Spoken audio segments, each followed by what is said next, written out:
your chemistry educator. Again welcome you all to Shri Karni Academy and Edutech.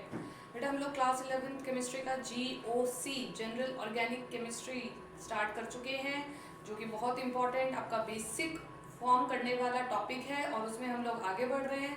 Last class में हम लोगों ने naming की practice की थी। प्रैक्टिस क्या की थी, मतलब शुरुआत की थी, सिर्फ और सिर्फ शुरुआत की थी, और जिसमें हम लोगों ने रिवाइज किया था या प्रैक्टिस किया था एल्केन्स की नेमिंग के बारे में। ठीक है, और एल्केन के बारे में मैंने आपको बता दिया था, और अब आप लोग भी जान चुके हो एल्केन का मतलब क्या है, सैचुरेटेड हाइड्रोकार्बन्स।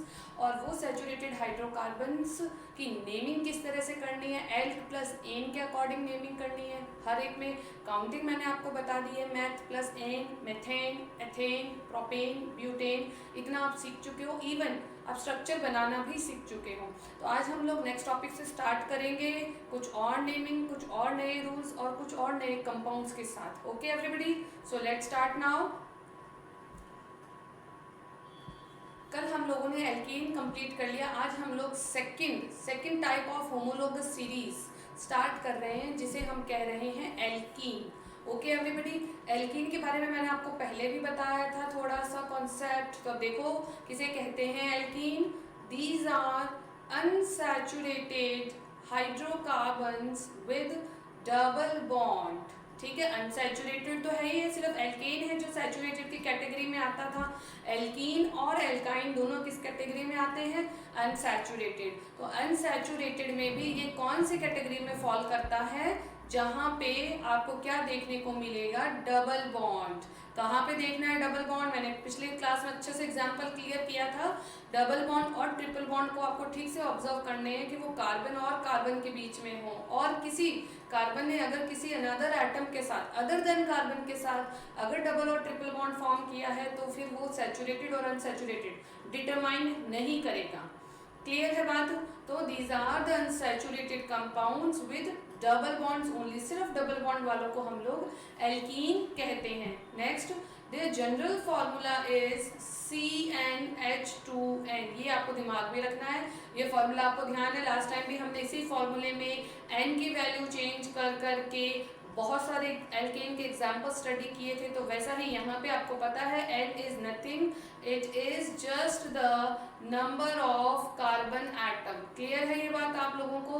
और n can never be zero, n जो है वो हम 1 2 3 4 ऐसा रखते हुए आगे नए मेंबर्स की स्ट्रक्चर का फॉर्मेशन करते रहते हैं। इजंट इट, ध्यान आ रहा है हमने जो क्लास में स्टडी किया था लास्ट क्लास में। ओके एवरीबॉडी, तो आइए कुछ एग्जाम्पल्स इसके भी हम लोग चेक कर लेते हैं। This is the example number 1। देखिए यहाँ पे कितने कार्बन है, 1 कार्बन एंड 2 कार्बन। तो जो फॉर्मूला था CnH2n, उसकी हम बात करते हैं यहाँ पे n के लिए। अब बेटा मैं किसकी बात कर रही हूँ कि एल्कीन्स जो है उसमें एटलीस्ट आपको डबल बॉन्ड दिखता है। क्लियर है, और डबल बॉन्ड के लिए डबल बॉन्ड कहाँ होना चाहिए, कार्बन और कार्बन के बीच। क्लियर है, यानी एटलीस्ट इस होमोलोगस सीरीज को फर्स्ट मेंबर को बनाने के लिए हमें 2 कार्बन की लीस्ट रिक्वायरमेंट है। एक कार्बन से जैसे हमने बनाया था मीथेन, वैसी पॉसिबिलिटी यहाँ पे पॉसिबल ही नहीं है। क्यों? क्योंकि अगर एक ही कार्बन है तो वो डबल बॉन्ड किसके साथ बनाएगा, इसलिए हम लोग किसकी बात कर रहे हैं, एल्कीन्स की बात कर रहे हैं, जहाँ पे कार्बन और कार्बन में डबल बॉन्ड होना चाहिए। इजंट इट, और आपको यहाँ दिख रहा है कि मैंने यहाँ पे कार्बन कितना लिया है, 2। तो अगर मैं यहाँ पे 2 रख रही हूँ इस फॉर्मूला के अकॉर्डिंग, अगर मैं यहाँ पे 2 रख रही हूँ तो हाइड्रोजन कितना हो जाएगा, 2 × 2, यानी हाइड्रोजन विल बी 4। क्लियर है, आओ चेक कर लेते हैं। तो ये हो गया हमारा कार्बन, फर्स्ट कार्बन, और this is the second carbon, और इनके बीच में डबल बॉन्ड आपको दिख रहा है। अब ये बात भी मैंने आपको बता दी थी, कार्बन की वैलेंसी जो है वो 4 होती है, और यहाँ पे कार्बन के सामने 2 बॉन्ड ऑलरेडी कार्बन के साथ ही इसने बनाए हुए हैं। तो कितनी वैलेंसीज बाकी हैं, 2 पे हमने हाइड्रोजन लगा दिया, इसलिए ये क्या बन गया, CH2। और यहाँ पर भी सेम सीन है, ये भी क्या बन जाएगा, CH2। क्लियर है, और 2 कार्बन के लिए मैंने आपको बताया था एथ हम यूज करते हैं, लेकिन अब ये होमोलोगस सीरीज हमारी चेंज हो गई है और इसे हम एल्कीन कह रहे हैं। तो यहाँ पे सरनेम भी कौन सा लगेगा, ईन, सफिक्स लगेगा ईन। तो एथ plus in is ethene. Clear है, स्ट्रक्चर को खोल के आप इस तरह से लिख सकते हैं, C डबल बॉन्ड C, इस कार्बन से ये 2 हाइड्रोजन जुड़े हैं, इस कार्बन से ये 2 हाइड्रोजन जुड़े हैं। अगर मैं इसके अकॉर्डिंग फॉर्मूले के अकॉर्डिंग कंबाइंड फॉर्मूला लिखना चाहूँ तो क्या बनेगा, C2H4। क्लियर है, C2H4, this is the common formula of ethene. देख नेक्स्ट एग्जांपल चेक करो, number second example, 1 2 and 3 carbon है यहाँ पे, और यहाँ पे हमें दिख रहा है कि सिंगल बॉन्ड है, बट यहाँ पे साफ दिख रहा है कि it is having double bond. Clear है, और डबल बॉन्ड में आपको क्या दिख रहा है कि कार्बन और कार्बन के बीच में हो डबल बॉन्ड। क्लियर है, तो कार्बन कार्बन के बीच में डबल बॉन्ड है, यानी ये है alkene. Total number of carbon कितने हैं, 1 2 3, यानी ये प्रॉप नंबर में जा रही है। क्लियर, और इन डबल बॉन्ड के कारण हमें क्या लगाना है, इन, सो इसका नेम क्या हो गया, प्रोपीन। क्लियर है बात, आगे देखो ये एग्जांपल चेक करो, इसकी स्ट्रक्चर बनाइए। दिस वाज CH3, ये जो CH3 था इसको यहाँ लिखा है खोल के CH3 अगेन C। अब आप देखो इसकी कितनी वैलेंसीज फुलफिल हो रही हैं, 2 और 1 3 वैलेंसी फुलफिल हो रही है, तो यहाँ पे एक हाइड्रोजन की रिक्वायरमेंट है, तो मैं यहाँ पे एक हाइड्रोजन कनेक्ट कर दूंगी। फिर डबल बॉन्ड है, बिल्कुल है। आगे देखिए इसकी कितनी वैलेंसी पूरी है, 2 वैलेंसी पूरी है, 2 की जरूरत है, तो यहाँ पे 1 and 2 hydrogen has been connected with this, तो ये बन गई आपकी प्रोपीन। क्लियर है बात। इस तरह से अगर आप ब्यूटीन बनाना चाहते हैं सपोज, तो आप बना सकते हैं बिल्कुल। ब्यूट का मतलब आपको पता है 4 कार्बन, इजंट इट। ब्यूट का मतलब, ये काउंटिंग मैंने आपको सिखा दी है, ब्यूट का मतलब क्या है, 4 कार्बन होने चाहिए हमारे पास। क्लियर, और इन का मतलब है डबल बॉन्ड वाली। तो आइए देखते हैं, 1 2 3 4, बिल्कुल जी 4 कार्बन है। अब देखो अब हमें क्या करना है, इसमें हमें डबल बॉन्ड लगा के इसकी स्ट्रक्चर बनानी है, क्योंकि हम किसकी बात कर रहे हैं, हम बात कर रहे हैं ब्यूटीन की। तो दिस इज CH3, इसके पास में हमें यहाँ पे सिंगल बॉन्ड दिख रहा है, बिल्कुल सिंगल बॉन्ड है, यहाँ पर भी सिंगल बॉन्ड है, लेकिन यहाँ पर आ गया डबल बॉन्ड, यानी this is unsaturated hydrocarbon, not a saturated hydrocarbon. Clear है, तो सैचुरेटेड नहीं है, अनसैचुरेटेड है। अंडरस्टूड। अब अनसैचुरेटेड में आप देखोगे कार्बन कितने थे, टोटल 4, और 4 को हम ब्यूट कहते हैं। हमें इसका सफिक्स ईन लगाना है, तो नाम क्या बन जाएगा, ब्यूटीन। इसका नाम क्या बन जाएगा बेटा, ब्यूटीन।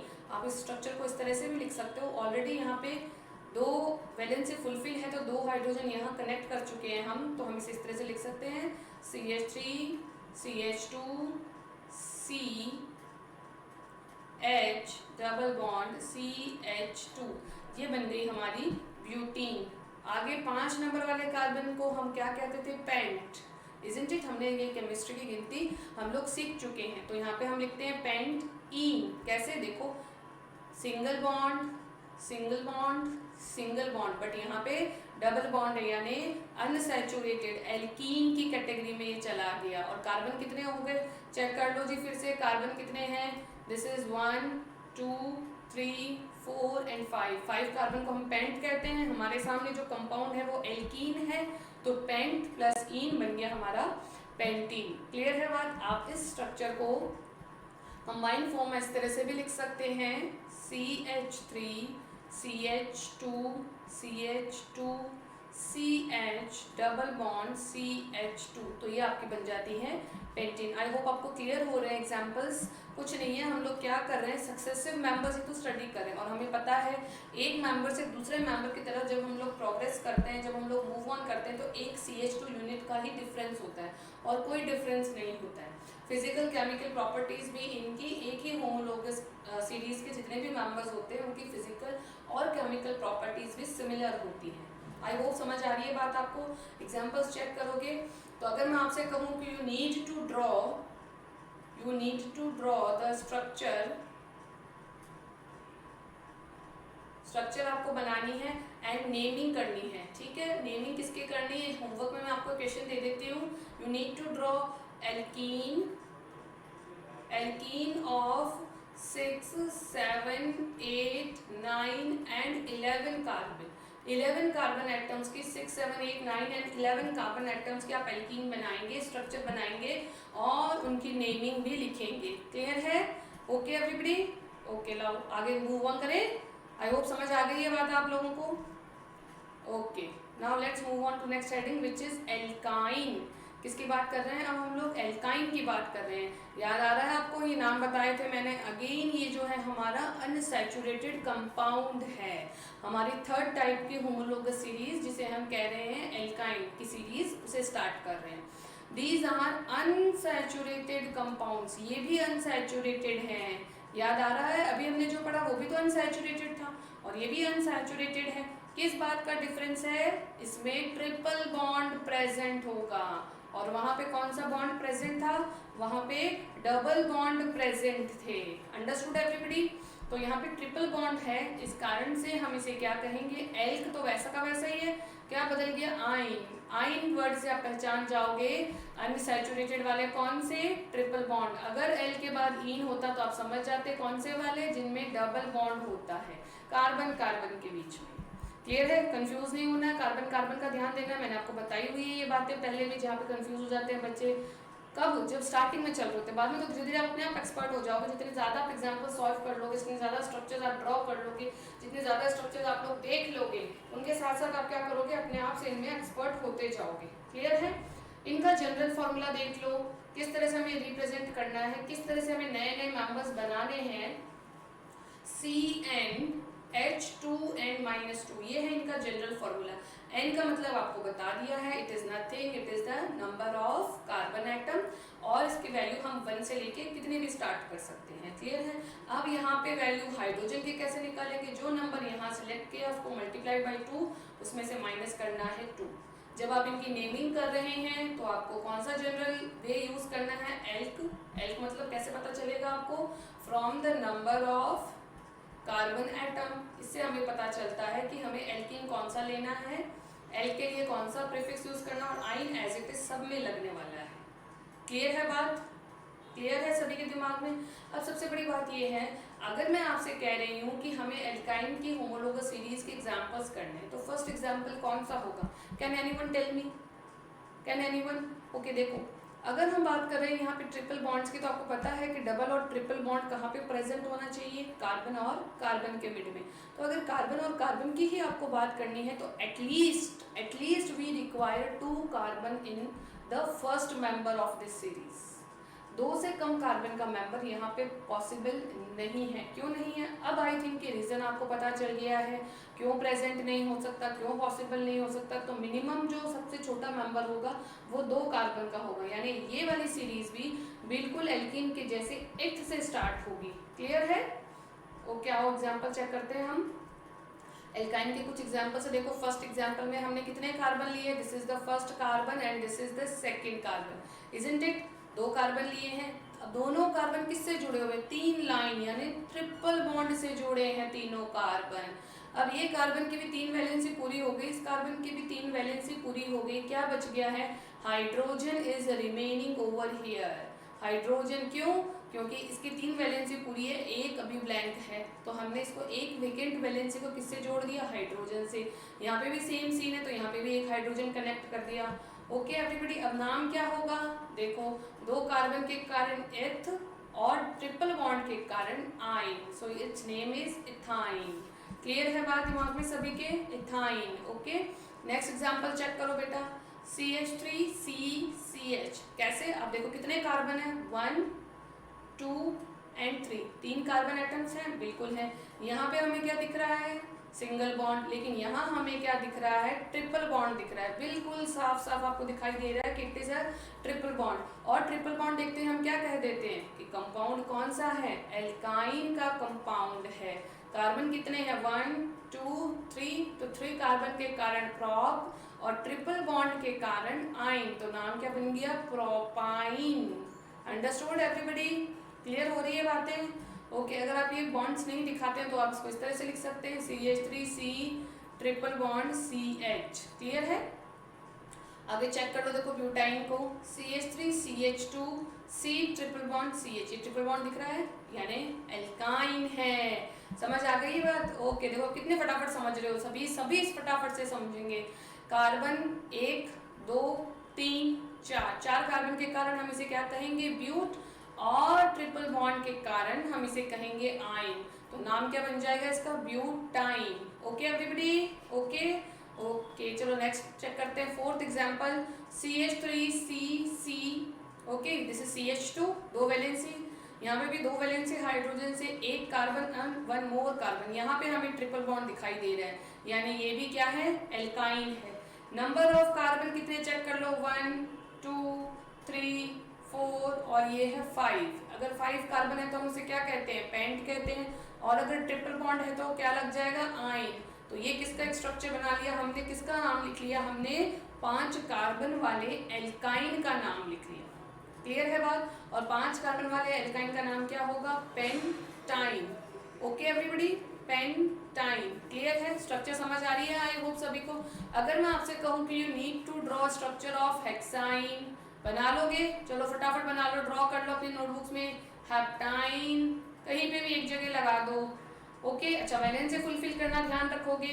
यहाँ पे हमने एक भी हाइड्रोजन अटैच नहीं किया है। क्यों? क्योंकि आपको एकदम साफ दिख रहा है कि इसके एक तरफ, इस वाले कार्बन का स्पेसिफिक केस है, एक तरफ तो 3 बॉन्ड है और दूसरी तरफ 1 बॉन्ड। अब एक कार्बन बेचारा कितने बॉन्ड बना सकता है, मैक्सिमम 4 ही तो बना सकता है, 4 ही बना सकता है बिल्कुल। और अगर 4 बना सकता है तो चारों वैलेंस से इस कार्बन की तो फुलफिल हो गई। हाइड्रोजन कहाँ जोड़ोगे बेटा, इसलिए यहाँ पे कोई हाइड्रोजन प्रेजेंट नहीं है। स्ट्रक्चर बनाते time number of carbon atom counting proper करनी है। डबल बॉन्ड ट्रिपल बॉन्ड कहाँ पर है देखना है। वैलेंसी फुलफिल करने में भी आपको पूरी केयरफुलनेस बरतनी है। थोड़ा सा भी अगर आप केयरलेस हो गए, आपको नेमिंग आने के बावजूद भी आप मिस्टेक कर डालोगे और अपने मार्क्स जो है वो डिडक्ट करवा दोगे, which I don't want to be happen with you. Clear everybody, I hope समझ आ गई है एल्काइन। ओके अब तो बच्चे फटाफट लिख लेंगे नाम सभी। चलिए अब देखिए, अब बहुत इंपॉर्टेंट सा कॉन्सेप्ट जो है वो हम क्लियर करेंगे। यहाँ पे एल्काइल ग्रुप, क्या कह रहे हैं बेटा, एल्काइल ग्रुप, ये आपको पता होना चाहिए। जितने भी एल्काइल ग्रुप होते हैं हम जनरली उन्हें आर से रिप्रेजेंट करते हैं। किससे? कैपिटल आर से। अंडरस्टूड, समझ रहे हो? कैपिटल आर आप जब भी देखोगे ऑर्गेनिक केमिस्ट्री में, तब आप समझ जाना कि ये किसके लिए कहा गया है, एल्काइल ग्रुप को ये रिप्रेजेंट कर रहा है। अब एल्काइल ग्रुप क्या होता है, ये बात तो हमने करी नहीं, मैम क्या बोल रही है हमें तो पता ही नहीं पता तो कोई बात नहीं, अभी हम लोग डिस्कस कर लेते हैं। एल्काइल ग्रुप, आर का मतलब क्या है, यहाँ आर फॉर रेन या रैट नहीं है, आर फॉर एल्काइल ग्रुप है। अब क्या मतलब है देखो, when one hydrogen atom is removed, ध्यान से सुनना, इज रिमूव्ड, किसे रिमूव कर लिया है, वन हाइड्रोजन को, किसे रिमूव कर लिया है, वन हाइड्रोजन को from any carbon of a hydrocarbon compound, then the remaining part of the compound is called an alkyl group, is called an alkyl group। clear है, समझ आ रही बात? नहीं समझ आ रही, अरे ये क्या बात कह दी, हमें तो कुछ समझ नहीं आया। एक हाइड्रोजन रिमूव करना है कार्बन से, हाइड्रोकार्बन के, और रिमेनिंग पार्ट है वो एल्काइल, क्या मतलब है भाई, क्या है, कुछ समझ नहीं आ रहा। फिर आर भी लिख दिया मैम ने, तो आर से रिप्रेजेंट करेंगे, आर से कैसे रिप्रेजेंट करेंगे, कोई बात नहीं है, अभी आपको हम क्लियर करेंगे सब बातें। पहले थोड़ा एग्जाम डेफिनेशन पे ध्यान दो, फिर इसके एग्जाम्पल्स अच्छे से डिस्कस करेंगे। मतलब क्या है इस डेफिनेशन का, आपके पास कोई भी एक हाइड्रोकार्बन कंपाउंड है, एक कार्बन का, 2 का, 3 का, 4 का, 5 का, 10 का, 8 का, जितने का भी। क्लियर है, कार्बन एटम्स। अब हमें पता है कि हम अनसैचुरेटेड, सैचुरेटेड दोनों तरह के कंपाउंड्स को एक बार तो पढ़ चुके हैं, देख भी चुके हैं, इनके स्ट्रक्चर बनाना भी हम लोग सीख चुके हैं। अब नेक्स्ट बात क्या आती है बेटा हमारे दिमाग में, इस डेफिनेशन के अकॉर्डिंग, अगर हमने किसी भी गिवन हाइड्रोकार्बन कंपाउंड से एक हाइड्रोजन हटा दिया, सिर्फ एक, 2 3 की बात नहीं कर रही हूँ, ध्यान दोगे, मैंने जहाँ पे बॉक्स बनाया व्हेन वन हाइड्रोजन, सिर्फ एक की बात हो रही है, अगर मैं एक हाइड्रोजन को पिक करके हटा देती हूँ, कंप्लीटली रिमूव कर देती हूँ, तो जो रिमेनिंग पार्ट है, यानी आपके पास एक कंपाउंड है, एक हाइड्रोजन हटा दिया, अब जो बच गया उसको हम क्या कहेंगे, एल्काइल ग्रुप कहेंगे। किसका एल्काइल ग्रुप? जो भी आपने कंपाउंड ले रखा है उसी का एल्काइल ग्रुप उसे कहते हैं। अगर आपने मेथेन ले रखा है तो मेथेन का एल्काइल ग्रुप बनेगा और उसका नाम हो जाएगा मिथाइल। लेकिन बनेगा कब, वो कंडीशन आपको ध्यान रखनी है, when one hydrogen is removed, हटा दिया गया है, कंपाउंड है, हाइड्रोजन हटा दिया, CH4 में से एक हाइड्रोजन हटाया, कितने बच गए, 3, लेकिन कार्बन नहीं हटाया, कार्बन एज इट इज पड़ा है। तो CH4 से जब आप CH3 बना रहे हैं तो आपने क्या किया, अल्टीमेटली क्या किया, एक हाइड्रोजन ले लिया, कार्बन की एक वैलेंसी को फ्री छोड़ दिया। तो इस तरह की स्ट्रक्चर जो हमें किसी भी हाइड्रोकार्बन कंपाउंड से एक हाइड्रोजन रिमूव करने के बाद मिलती है, बचती है, उसे हम कहते हैं एल्काइल ग्रुप। क्लियर है बात?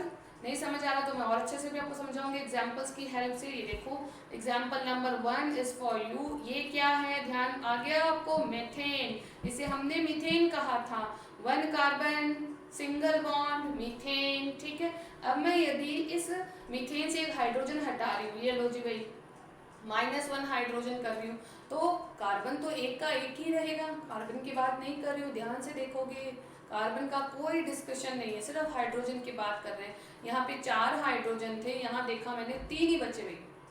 तो अगर मैं इसको ठीक से बनाना चाहती हूँ तो क्या मतलब हुआ, हम मीथेन को इस तरह से बनाते हैं, 4 हाइड्रोजन जोड़ते हैं, अब मेरे पास है 3 तो मैं 3 इस तरह से जोड़ दूंगी, CH3।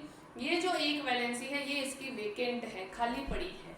और ये जो यहाँ पे छोटी सी लाइन मैंने बनाई है ये किसकी है, ये वही वेकेंट वैलेंसी बता रही है जहाँ से हमने हाइड्रोजन को हटा लिया। क्लियर हुई बात? अब इस कार्बन की जो एक वैलेंसी खाली है जिसे हमने मीथेन से एक हाइड्रोजन हटा के बनाया है, ये बन जाता है एल्काइल ग्रुप। किसका? मीथेन का एल्काइल ग्रुप है, तो हम इसे क्या कहते हैं, मिथाइल, मिथाइल, एल्काइल। ठीक है, तो मिथाइल, मीथेन से मिथाइल। क्लियर है? उसी तरह से आप यहाँ पर देखो सेकंड नंबर पे C2H6, कौन है भाई ये C2H6, जानते हो? हाँ जी जानते हैं, इथेन है, लास्ट क्लास में तो मिले थे हम लोग इथेन से। अब इथेन का फॉर्मूला आपको पता है जी, C2H6 होता है। इसमें से मुझे एक हाइड्रोजन हटा देना है, तो मेरे पास क्या बचेगा, C2H5 बचेगा, ये बच गया, C2H5 है। हाइड्रोजन कहाँ से हटाया, कार्बन से, तो कार्बन की वैलेंसी खाली हो गई। अब ये इथेन से हाइड्रोजन हटाने पर जो बना है वो क्या कहलाएगा, इथाइल कहलाएगा। क्लियर है बात? अगर आप इसके स्ट्रक्चर देखना चाहते हो तो स्ट्रक्चर कुछ इस तरह से आप लोग खुद भी ड्रॉ कर सकते हो। ये 3 बॉन्ड, यहाँ पे 3 हाइड्रोजन, ये दूसरा कार्बन, यहाँ पे भी 3 होती लेकिन एक हमने हटा ली, तो दिस इज 1 2 3 4 और ये 5। C2H6 होते, एक हाइड्रोजन हटा लिया, एल्काइल ग्रुप बच गया, तो ये कौन आ गया हमारे पास, इथाइल। क्लियर है? अब इस वेकेंट जो वैलेंसी दिख रही है आपको, जो एक बॉन्ड फ्री हुआ है उसकी जगह आप कुछ और अटैच कर सकते हो। क्या कर सकते हो उसके ऊपर मैं एक पूरी क्लास आपको लूंगी, अच्छे से आपको एक्सप्लेन करूंगी कि ये खाली वैलेंसी जो है ये हम लोग यहाँ पे क्यों खाली कर रहे हैं, क्या रीजन है, क्यों हम लोग एल्काइल ग्रुप्स को डिस्कस कर रहे हैं। ठीक है, अभी आप जो पढ़ रहे हैं दिस इज जस्ट आपने एंटर किया है अभी ऑर्गेनिक केमिस्ट्री में, बहुत कुछ ऐसी बातें जो आपको जाननी है, और बहुत सारे आपके कंपाउंड्स जो हैं जिनको आप सुनते रहते हो लेकिन कभी देखा नहीं, उनको खुद आप बनाना सीख जाओगे, आप खुद उनको पहचानना सीख जाओगे, उनकी नेमिंग सीख जाओगे, इतने परफेक्ट हो जाओगे धीरे धीरे। क्लियर है बात? आइए एक और एग्जाम्पल चेक कर लेते हैं। थर्ड एग्जाम्पल, ये देखिए आपके सामने लिखा है C3H8, C3H8, C3 मतलब प्रोपेन, 3 कार्बन है, इजंट इट? तो इसका नाम क्या हो गया बेटा, प्रोपेन। देखो सभी पहचान गए, नाम देखते ही पहचान गए ना, बिल्कुल शाबाश। इसकी स्ट्रक्चर कैसी होती है प्रोपेन की, CH3 CH2 CH3, ये हो गया आपकी स्ट्रक्चर। देख लो यहाँ पे 3 3 6 और 2 8 हाइड्रोजन है। अब हमें क्या बनाना है, इस प्रोपेन से हमें बनाना है एल्काइल ग्रुप जिसे हम कहेंगे प्रोपाइल। क्लियर है बात? लेकिन सबसे बड़ी बात अब आपको ध्यान से देखनी है और समझनी है, जब मैं प्रोपेन से हाइड्रोजन हटाती हूँ तो वहाँ पे दो मेरे पास प्रोबेबिलिटी है, पॉसिबिलिटीज है कि मैं अलग अलग कार्बन से जो है हाइड्रोजन रिमूव कर सकती हूँ। Let us check. जैसे आप यहाँ पर देखेंगे दिस इज CH3 ऐसा कैसा सिमिलर, दिस इज CH2 ऐसा कैसा सिमिलर। अब ये जो CH3 है, ये वाला जो कॉर्नर वाला है, यहाँ पे अब आपको CH3 नहीं दिख रहा है, यहाँ पे CH2 है, यानी इस कार्बन की एक और वैलेंसी मैंने फ्री कर दी है, यानी हाइड्रोजन जो है वो मैंने लास्ट कार्बन से रिमूव किया है, कॉर्नर वाले से। चाहे आप इससे करें, ये भी कॉर्नर कार्बन है, चाहे आप इससे करें, ये भी कॉर्नर कार्बन है, दोनों में से किसी से भी अगर आप हाइड्रोजन रिमूव करते हैं तो आपका एल्काइल ग्रुप जो बनता है वो बनता है नॉर्मल प्रोपाइल ग्रुप या नॉर्मल एल्काइल। नॉर्मल का क्या मतलब है, नॉर्मल का मतलब है आपके जो कंपाउंड आपको दिखाई दे रहा है उसमें सभी कार्बन किस तरह से जुड़े हैं, in the form of a straight chain. अगर सभी कंपाउंड स्ट्रेट चेन के फॉर्म में जुड़े हैं तब कौन सी स्ट्रक्चर हमें मिलेगी, एन प्रोपाइल। क्लियर है बात? अगर इसी तरह से हम बात करते हैं एक और स्ट्रक्चर की, देखो मैंने फिर से यहाँ पे आपके लिए प्रोपेन बनाई हुई है। अब मैंने क्या किया, यहाँ पे 3 हाइड्रोजन छोड़ दिए, यहाँ पर भी छोड़ दिए, लेकिन 3 और 3 6 एक साथ, यानी एक हाइड्रोजन हटाया है, कहाँ से, यहाँ से हटाया है। ये लाइन क्या बताती है, जब मैं इस तरह से कोई बॉन्ड फ्री छोड़ देती हूँ मतलब उस कार्बन की एक वैलेंसी फ्री है। ये स्ट्रक्चर बनाने के टाइम पर आपको भी ध्यान देनी होंगी ये सब बातें, कि यहाँ पर कार्बन की एक वैलेंसी फ्री कर दी है, और हाइड्रोजन के साथ नहीं, बॉन्ड कहाँ लगाना है, कार्बन के साथ। बहुत सारे बच्चे क्या करेंगे, जल्दी जल्दी में ये बना दिया CH3, ये बना दिया CH, ये बना दिया CH3, ये लो जी यहाँ लगा दी line. This is the most correct thing which we are doing with ourselves. ऐसी गड़बड़ नहीं करनी। आपको पता है आपने हाइड्रोजन हटाया तो वो हाइड्रोजन से थोड़ी ना जुड़ा था भाई, वो तो कार्बन से जुड़ा था, कार्बन की वैलेंसी 4 होती है। अंडरस्टूड। अब आप देख रहे हो इसमें और इसमें फर्क दिख रहा है आपको। यहाँ पे कॉर्नर, यहाँ पे कॉर्नर से हमने हाइड्रोजन जो है वो रिमूव किया था, इजंट इट, ये रहा यहाँ पे, और यहाँ पर हम लोग सेंटर से मिडिल वाले कार्बन से हाइड्रोजन रिमूव कर रहे हैं। तो इस टाइम पे आपको जो स्ट्रक्चर मिलेगी वो कहलाती है आइसोप्रोपाइल। क्या कहलाती है, आइसोप्रोपाइल। प्रोपाइल तो बन गया प्रोपाइल कब, जब मैंने C3H8 से एक हाइड्रोजन हटा के C3H7 बना दिया, तब बन गई। अब क्या बात है, इसके बाद में मैंने क्या किया, ये देखा, ये मैंने डिटरमाइन किया, ये मैंने क्लियर किया कि हाइड्रोजन कौन से कार्बन से हटाया गया है। हाइड्रोजन जो है वो कॉर्नर वाले कार्बन से नहीं हटाया गया है, मिडिल कार्बन से हटाया है। यानी अब जो मेरे पास बचा हुआ एल्काइल ग्रुप आया है वो कौन सा है, आइसोप्रोपाइल है। अगर कॉर्नर से होता तो नॉर्मल स्ट्रेट चेन चलती रहती, लेकिन अब स्ट्रेट नहीं है, कुछ बीच में, कुछ जो है ब्रिज जैसा कुछ समझ लो, बीच में कहीं ना कहीं आपको कुछ मतलब स्ट्रेट चेन के अलावा कुछ और कनेक्शन आपको मिल रहा है, तो उसे हम क्या कह रहे हैं, आइसो का मतलब क्या है, स्ट्रेट चेन के अलावा वाला जो चीज़ है। ये वर्ड आपको और आगे क्लियर होगा जब हम और कंपाउंड्स को डिस्कस करेंगे, और कंपाउंड्स के जब हम लोग एल्काइल ग्रुप का फॉर्मेशन करेंगे, तब ये जो टॉपिक है ये आपको और अच्छे से क्लियर हो जाएगा।